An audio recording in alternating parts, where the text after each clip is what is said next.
Welcome to Set the Tone, the BTL Bodcast. This program explores fact and fiction in health and fitness so that you and your patients can achieve your healthiest look. The Bodcast is made possible with support from BTL, maker of Emsculpt NEO, the one device in body contouring that provides more for less. Discussions about a youthful facial appearance may overlook the role of energy and vitality in how we look and feel. In this episode of the Bodcast, New York City's Dr. Paul Jared Frank, founder of PF Frank MD and Skin Salon, talks about the positive impact of vigor on one's look and outlook. Dr. Frank talks to Stacey Griffith, a senior master instructor at SoulCycle and a motivational, inspirational speaker to thousands of devotees. The author of Two Turns from Zero, she is launching a skincare line and co-hosts the podcast The Way with another former podcast guest, Sarah Raggi. Stacey and I, we've been riffing for years, and I think we've both developed our practices about how we approach our area of expertise using each other. Because I'm an expert on the outside, she's an expert on the inside, the way you think, the way you exercise. And oddly, I think what we do for a living, the both of us, used to be like opposite ends of the fence. They were like in battle with each other. But Stacey and I really find that it's the whole package that matters here, what you do on the outside and the inside, and that's why we are who we are. But I want to hear a little bit. I know it's a long story, but if you can give me a little snippet for the audience on how you got to be Stacey Griffith today. What brought you to this point? Yeah, well, it's funny because I was listening to one of my students was an Olympic swimmer, and he sent me through a YouTube podcast that he had done about his journey with being a swimmer. And he was saying how it all started with coaches when he was 5 and 6 and 7 years old. And if I take it back to why I became the teacher that I am today, it's really, the coaches from my youth when I used to play basketball and soccer and volleyball and softball, those coaches really became very instrumental in my life. And I remember thinking as an athlete, as I got older, when I got into my late teens, I felt like, wow, I really want to be a coach because I loved kids and I loved people. And so at 18, I started teaching an abs class at a YMCA that I was a counselor at. And I think it all started there, just as a fitness instructor. And then when spinning came on the scene in the early to mid 90s, it became this, this craze. It was kind of like step to our parents, right? Our moms probably both took step classes or jazzercise or whatever. So I used to love to make the spin tapes for the instructor that I used to take spinning classes with. And one day I had made a tape for her and she didn't show up to teach the class. So they were like, why don't you just teach the class? And hence my teaching career began in 1995. And I have been teaching indoor cycling since 1996. Like, it's crazy to imagine that.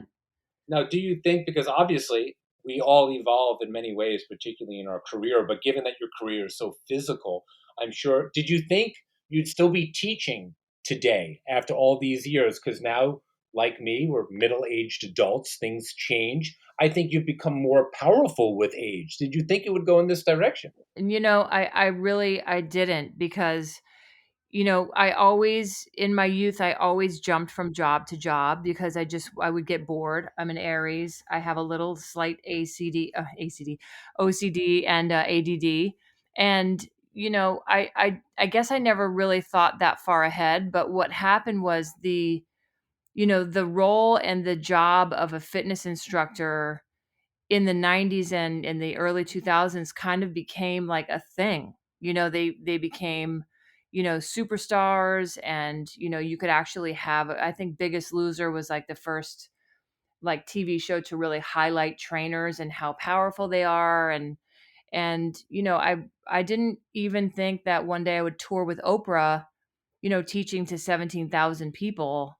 Yeah. I wouldn't have been able to tell you that would have been even an option in a career like this. But, I think because I love it so much and because, I made a really great living doing it, I think it just has become my career, just based on just a little bit of luck and a lot of passion and a lot of drive. Like, I never feel like I'm going to work. Like, Paul, I know you love your job so much and you love what you do and you love transforming people and making people feel beautiful.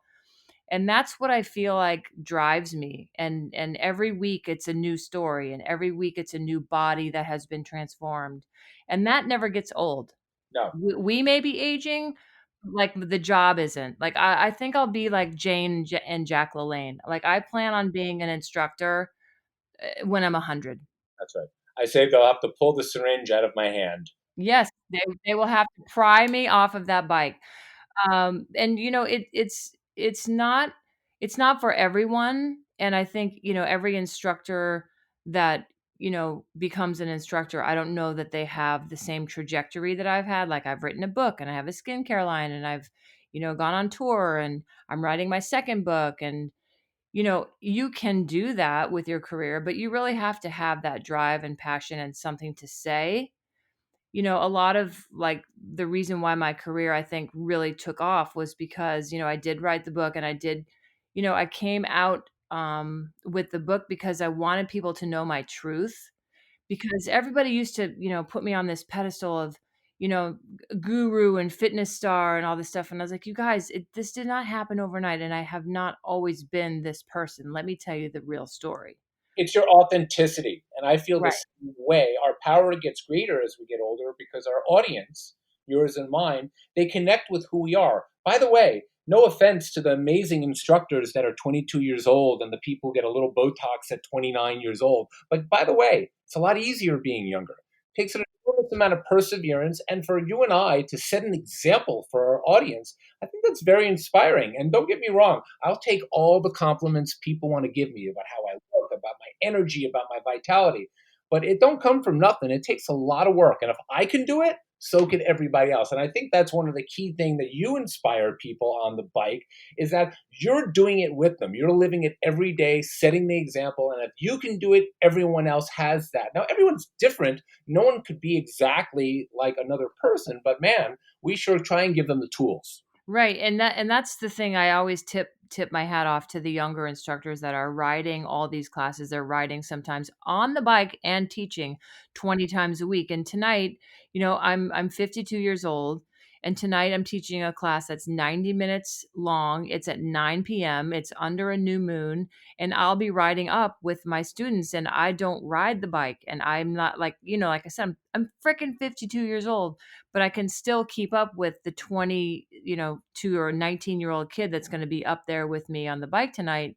And, that's what I want to show my students is that, you keep doing this and you keep eating right and you keep sleeping right and you stay balanced and stay in the middle, as my grandmother used to say. Stay in the middle. Don't go, too far this way or too far that way. That's why I do what I do. But don't fool anybody, Stace. What you do up there, you're still sweating and you're working out just because you're not on the bike. You're inspiring what you're doing too. I don't know which is harder.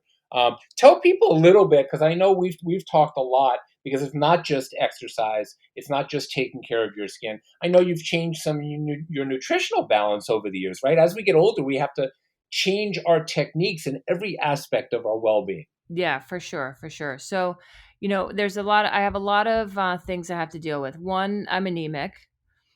Two, I suffered from a really bad case of chronic fatigue syndrome, in the late 90s. So it's chronic mono, which means, it's almost like getting mono. But once you get it, it's always in your bloodstream. So if I work too hard, I get extremely tired and fatigued. You're listening to Set the Tone, the BTL Bodcast, made possible with support from BTL Aesthetics. Be sure to listen to other episodes in this series as Dr. Frank explores nutrition, exercise trends, fashion, and more. Now, back to the conversation with Stacey Griffith as she discusses how she turned around her diet to improve her health. So about almost a year ago, Sarah was helping me, my partner on the podcast, was helping me try to figure out, part of why I was getting these mouth sores, which were making me really tired.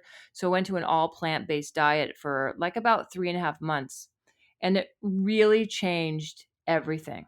I mean, it was such a major reset. The only issue with me is that, I'm 5'9". I was about 100 and close to 150 pounds, which was mostly muscle. I wasn't like out of shape or anything, but I lost almost 30 pounds, and I didn't need to lose 30 pounds.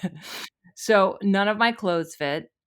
I looked extremely gaunt. Like everyone was like, "Oh my gosh, are you sick? What's wrong with you? You don't look right."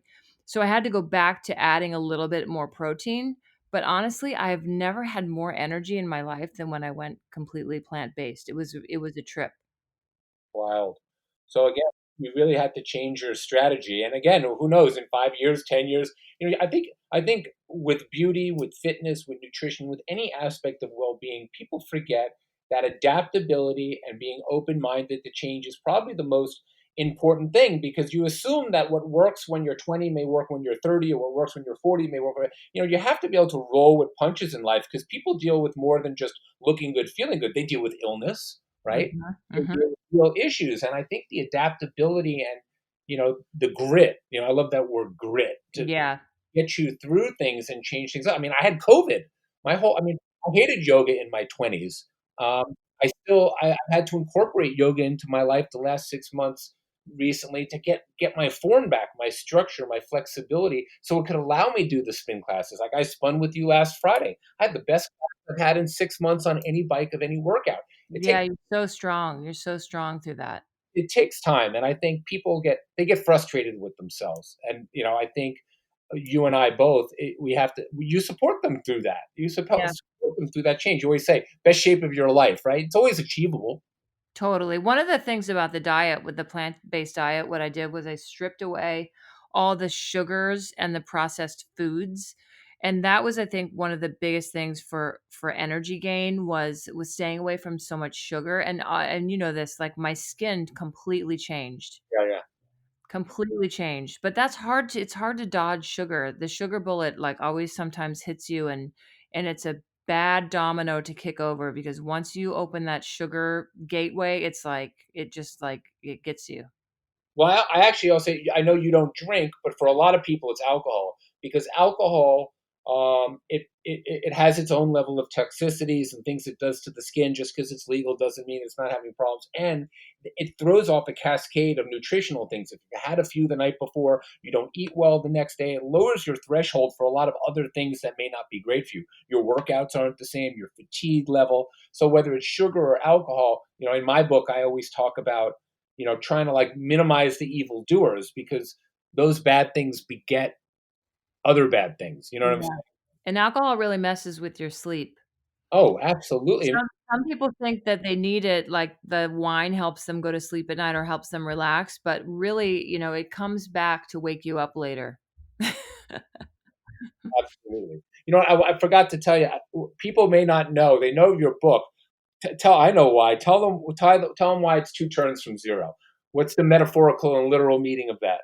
Well, so the metaphorical meaning was, I first of all, I said it every day for 20 years, two turns from zero. Zero is just, a place that we start on the resistance. So you take two turns to the right and it puts resistance on. And really, if you think about it, you're two turns from completely changing a decision. If you make one right turn and another right turn, you can go in a completely different direction. And, I learned from Tony Robbins too a long time ago that every time you blink your eyes is another opportunity to start over. And, I just love, first of all, I love metaphors. But second of all, I wish and I hope that everybody understands through this whole pandemic is that it's such an opportunity for you to start over.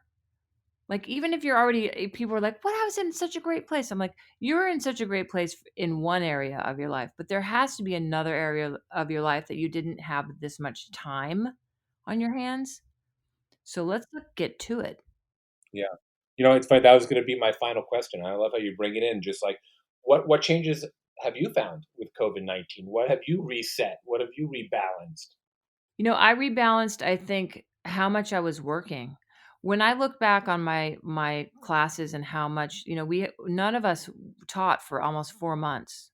Wow, And I look back, I taught almost 900 classes a year for years. 900. that's crazy. Like close between 20 and 30 classes a week every year. It's a lot of turns from zero. That's a lot of fricatives from 0. No wonder I had chronic mono. Yeah, just like I realized during COVID just how precious time is. And, I spent a lot of time with my family early on. In March, I went to visit my niece, and I got to spend time with her when she was doing her Zoom classes. And we just had a lot more time. We cooked a lot at home, and, Michelle and I, a lot in the beginning of quarantine, we were just every Friday night, we were just staying in and having date night, and we'd still get dressed up and we'd just cook. We've cooked so much more at home, and it's just so nice to just be home. Absolutely. It's funny. I noticed this too. I've always noticed this, but the more you have that sense of urgency with work and multitasking, which we think makes us feel better because we both have a little OCD, ADD, all that stuff. We think it makes it more even keel, but it actually makes time go so much faster. If you add a little boredom into your life, it actually makes time go more pleasant. It's weird. Yeah, I totally agree. It's like Einstein, time space continuum. They're like, there's really no actual time span. It's how you utilize that time that so much can bend the curve. Yeah. That's one thing for sure. I have not been bored during this entire time. I have been completely fired up, passionate. I try not to watch too much news. Yeah. I'm writing my second book, Exhausted, with Dr. Michael Bruce, so that's going to be about sleep. And, it's through all of it, the silver linings far outweigh the actual pandemic. In my family anyway. Just have to stay positive about it. And the good news is people still need a lot of self-care from the inside, the outside, spiritually. And, I love that we're both playing important pieces of that puzzle. And I think Will I see you tonight at 9 p.m.? Doubt it. no, I'm in the city. I will be out there. I will definitely see you Friday a.m., 7 a.m. with the 5 a.m. Get Up crew with Stacey Griffith. Yeah. At 7 a.m. And to me, it's something I look forward to, like so many other things, and just making time more precious. I really want to thank you so much for coming on air. I finally get to interview you. Aw. And I want to thank everybody else for joining the podcast brought to you by BTL. And, we're all just here trying to be the best versions of ourselves. Patients want to look fit and energetic, and you want your practice to be vital too. We hope that Set the Tone, the BTL Bodcast, will help you energize your practice. Check out more episodes of the series, made possible with support from BTL, via modernaesthetics.com or wherever you get your podcasts. Thanks for listening.